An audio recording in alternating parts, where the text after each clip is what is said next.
रोशनी का सच सामने आया और घर में तूफान मच गया। तेजस ने रिश्ता खत्म कर दिया और रेणुका ने गुस्से में आकर साइली और रोशनी दोनों को ही घर से बाहर निकाल दिया। लेकिन कहानी यहीं खत्म नहीं होती, क्योंकि इस पूरे सच में साइली का नाम सामने आते ही सब कुछ बदल गया। तो आइए जानते हैं आज के एपिसोड में कैसे एक सच ने पूरे परिवार को बिखेर कर रख दिया।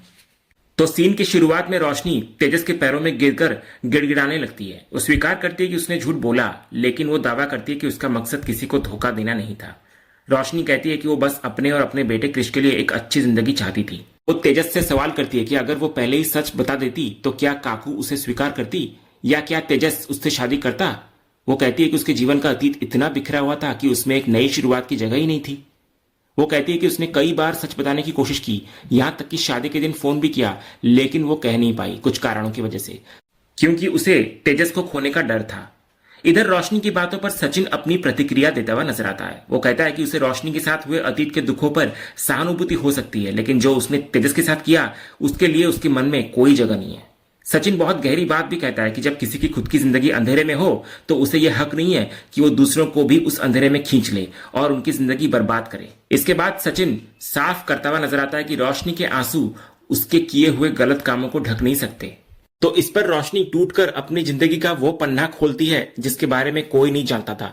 रोशनी बताती है कि जब वो मात्र 18 साल की थी और अपनी पढ़ाई पूरी करना चाहती थी, तब जबरदस्ती उसके गले में शादी का बंधन बांध दिया गया।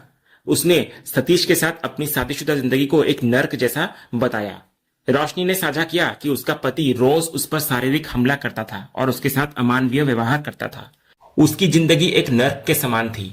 पति की मौत के बाद उसको सहारा मिलने के बजाय सड़क पर फेंक दिया गया और उसके अजन्मे बच्चे को गालियां दी गई। रोशनी कहती है कि अगर अपने इस खौफनाक अतीत से भागना स्वार्थ है तो वो स्वार्थी है। इसके बाद वो हाथ जोड़कर सबसे माफी मांगती है और कहती है कि उसका प्यार झूठा नहीं था, केवल उसकी पहचान झूठी थी। तभी रिया रोशनी की इन बातों पर बहुत गुस्सा करती है। वो कहती है कि रोशनी ने सबको बेवकूफ बनाने का रिकॉर्ड तोड़ दिया है और अब वो मासूम बनकर माफी मांग रही है, जो कि शर्मनाक है। इधर सचिन भी दोबारा यही कहता है कि इस धोखे की कोई माफी नहीं हो सकती, बल्कि इसके लिए केवल सजा मिलनी चाहिए। इसके बाद रोशनी लगातार रोते हुए तेजस के सामने अपनी सफाई देती है और उससे माफी की भीख मांगती है। वो बार बार कहती है कि उसे खोने के डर से उसने सच छुपाया। तो रोशनी की इन बातों को सुनकर तेजस का संयम जवाब दे जाता है। वो अत्यधिक क्रोध में रोशनी की तरफ झपटता है और उस पर हाथ उठाने के लिए अपना हाथ आगे बढ़ाता है, लेकिन अंतिम क्षण में वो खुद को रोक लेता है।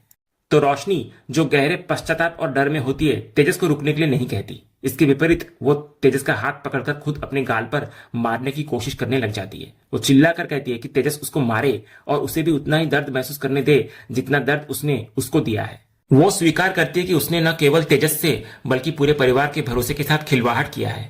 वो तेजस से कहती है कि वो उससे नफरत करे, उसको सजा दे या उस पर चिल्लाए, वो एक शब्द भी विरोध में नहीं कहेगी। इसके बाद वो अंत में फिर से यही दोहराती है कि उसने जो भी झूठ बोले वे सब केवल तेजस के साथ रहने की चाहत में बोले थे, क्योंकि वो उससे सच्चा प्यार करती थी। तो इस पर तेजस का गुस्सा दोबारा फूट पड़ता है। वो साफ शब्दों में कहता है कि रोशनी अब अपनी बकवास बंद करे और कम से कम अब तो सच बोलने की हिम्मत दिखाए।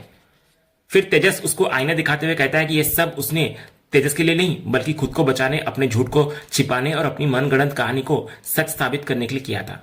तेजस को इस बात का गहरा दुख होता है कि उसने हर मुश्किल वक्त में रोशनी का साथ दिया, चाहे वो पैसों वाली बात हो या दुबई का झूठ, जबकि परिवार का कोई और मेंबर उसके साथ नहीं था। फिर तेजस रोशनी को याद दिलाता है कि उसने अंधे की तरह उस पर भरोसा किया। वो कहता है कि रोशनी उसको कल्याणी बनकर डराती रही और वो बेवकूफों की तरह उसकी हर बात मानता गया, क्योंकि उसे लगा कि उसकी पत्नी कभी झूठ नहीं बोल सकती।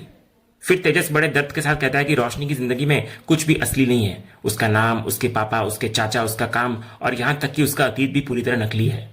उसे महसूस हो रहा होता है कि वो रोशनी का पति नहीं, बल्कि उसके हाथों की एक कठपुतली था जिसे वो अपने हिसाब से नचाती रहती थी।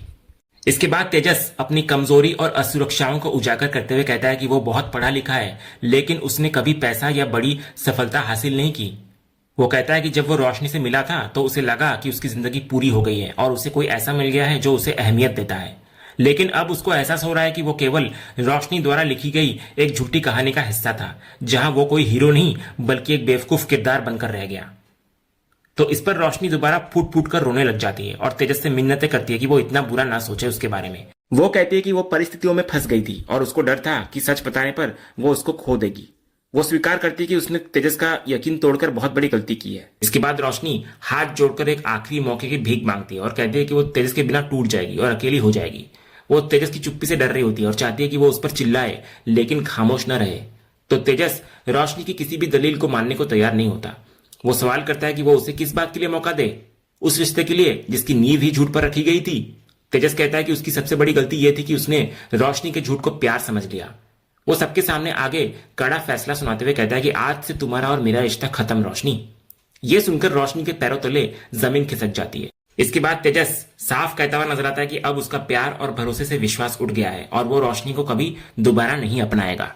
इसके बाद जब तेजस रिश्ता खत्म करने का फैसला करता है तो उसकी नजर रोशनी के गले में बंधे मंगलसूत्र पर पड़ती है। वो बेहद गुस्से में रोशनी से कहता है कि जब उनके बीच प्यार और रिश्ता ही नहीं बचा तो उसे ये पवित्र धागा पहनने का कोई हक नहीं है। वो जोर से चिल्लाकर उसको मंगलसूत्र उतारने का आदेश देता है तो रोशनी गिड़गिड़ाते हुए तेजस का हाथ पकड़ लेती है और इसे अपने प्यार की आखिरी निशानी बताते हुए न उतारने की भीख मांगती है। लेकिन तेजस का दिल अब पत्थर हो चुका होता है। तभी इतने में रेणुका बीच में चली आती है और तेजस को पीछे हटाकर रोशनी पर एक जोरदार तमाचा मारती है। वो साफ कहती है कि अब न वो उसकी काकू है और न ही तेजस उसका पति। यह कहते हुए रेणुका जबरदस्ती रोशनी के गले से मंगलसूत्र खींचकर फेंक देती है। वो रोशनी पर इल्जाम लगाती है कि उसने अपने नाजायज बच्चे को तेजस का नाम दिलाने के लिए ये सारा जाल बुना था। रेणुका नफरत भरी नजरों से रोशनी का हाथ पकड़ती है और उसे घर से बाहर निकालने के लिए घसीटकर एक जगह पर फेंक देती है। इसके बाद जब रेणुका रोशनी को धक्का देकर नीचे गिरा देती है तब रोशनी पूरी तरह से टूटती हुई नजर आती है। वो जमीन पर पड़ी हुई सायली की ओर देखती है और उससे विनती करना शुरू करती है। रोशनी सायली को कहती है कि वो किसी भी तरह काकू को समझाए। वो सायली से हाथ जोड़कर कहती है कि काकू से कहकर उसे केवल एक आखिरी मौका दिलवा दिया जाए। हालांकि सायली उस समय खामोश रहती है और रोशनी की बातों पर कोई प्रतिक्रिया नहीं देती क्योंकि वो भी रोशनी के झूठ से आहत होती है। तो इधर सायली से कोई हेल्प न मिलते देख रोशनी अपनी आखिरी उम्मीद के तौर पर सचिन की तरफ मुड़ती है। वो रोते हुए सचिन को कहती है कि वो कुछ तो बोले और काकू से उसे घर से बाहर निकालने से रोके। रोशनी यहां तक कह देती है कि वो अपनी गलती के लिए कोई भी सजा भुगतने को तैयार है, बस उसे इस घर से ना निकाला जाए। वो सचिन के सामने गिड़गिड़ाती है कि वो उसे इस स्थिति से बचा ले। लेकिन सचिन जो हमेशा सच्चाई का साथ देता है रोशनी की इन बातों से बिल्कुल भी इंप्रेस नहीं होता।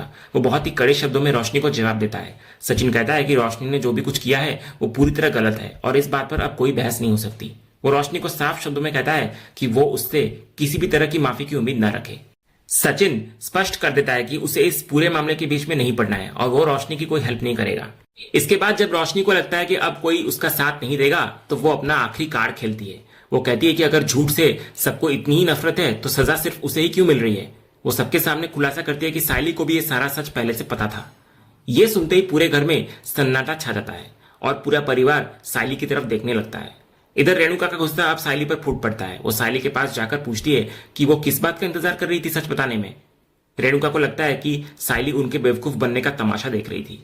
सायली इधर सफाई देने की कोशिश करती है कि वो बताने ही वाली थी, लेकिन रेणुका कुछ भी सुनने को तैयार नहीं होती। वो सायली को भी घर से निकल जाने का आदेश देती है। इसके बाद रेणुका एक हाथ से रोशनी और दूसरे हाथ से सायली को पकड़कर घसीटते हुए घर के दरवाजे तक ले जाती है और दोनों को बाहर फेंक देती है। तभी दोनों यानी कि सायली और रोशनी एक साथ जमीन पर गिरती हैं। इसके बाद रेणुका गुस्से में दरवाजा बंद कर देती है, लेकिन तभी अचानक सचिन दरवाजा खोलकर बाहर आता है। तो सायली उम्मीद भरी नजरों से सचिन की ओर देखती है और अपनी सफाई देने की कोशिश करती है। वो कुछ कहना चाह रही होती है लेकिन सचिन उसको बीच में ही रोक देता है। वो बहुत ही कड़े लहजे में सायली को चुप रहने का इशारा करता है और कहता है कि उसे अभी सायली से एक शब्द भी नहीं सुनना है। लेकिन अगले ही पल माहौल पूरी तरह से बदल जाता है। सचिन अचानक सायली की ओर अपना हाथ बढ़ाता है। वो सायली को सहारा देकर जमीन से उठाता है। सचिन का यह कदम ये साफ कर देता है कि भले ही वो अभी सायली से नाराज हो या सच जानना चाहता हो, लेकिन वो उसे इस तरह सड़क पर बेसहारा नहीं छोड़ सकता। इसके बाद वो सायली का हाथ पकड़कर उसको वापस घर के अंदर ले जाने लगता है। लेकिन जैसे ही सचिन सायली को लेकर घर के दरवाजे की ओर बढ़ता है, रेणुका रास्ते में आकर खड़ी हो जाती है। रेणुका बहुत ही गुस्से में होती है और सचिन पर चिल्लाती है। वो सचिन को चेतावनी देती है कि सायली इस घर के अंदर कदम नहीं रखेगी। रेणुका का कहना यह होता है कि ये उसका घर है और सायली जैसी धोखेबाज लड़की की परछाई अब इस घर में नहीं पड़नी चाहिए। वो सायली को घर से निकल जाने के लिए दोबारा कहती है, लेकिन रेणुका की बातें सुनकर सचिन का धैर्य जवाब दे जाता है। वो अपनी मां को कड़ाई से रोकता है और कहता है कि वो अब सायली के खिलाफ एक शब्द भी बर्दाश्त नहीं करेगा। सचिन स्पष्ट करता है कि असली धोखा किसने किया है ये सब जानते हैं। इसके बाद वो रोशनी की ओर इशारा करते हुए कहता है कि जो फिल्म उसने अंदर दिखाई थी उसमें सायली का कोई कसूर नहीं था। सचिन फिर अपनी आई से कहता है कि चाहे हकीकत हो या कोई सपना, उसको सायली पर पूरा भरोसा है कि वो कभी किसी को धोखा नहीं दे सकती। वो साइली की नियत और उसके चरित्र पर अपना अटूट विश्वास जाहिर करता है। तो इधर रेणुका भी अपनी जिद पर अड़ी रहती है। वो सचिन को चुनौती देती है कि मैं भी देखती हूँ कि साइली इस घर में कैसे कदम रखती है। और इसी जबरदस्त तनाव और माँ बेटे के बीच की बहस के साथ आज का ये एपिसोड यहीं पर खत्म होता है। तो दोस्तों, आपको आज का ये एपिसोड और इसका अपडेट कैसा लगा, अपनी राय हमें कमेंट बॉक्स में जरूर बताएं। अगर आपको आज का ये वीडियो पसंद आया हो तो वीडियो को लाइक और शेयर जरूर करें, और उड़ने की आशा के आने वाले रोमांचक ट्विस्ट एंड टर्न्स जानने के लिए हमारे इस चैनल को सब्सक्राइब करना ना भूलें। मिलते हैं अगले वीडियो में, तब तक के लिए धन्यवाद।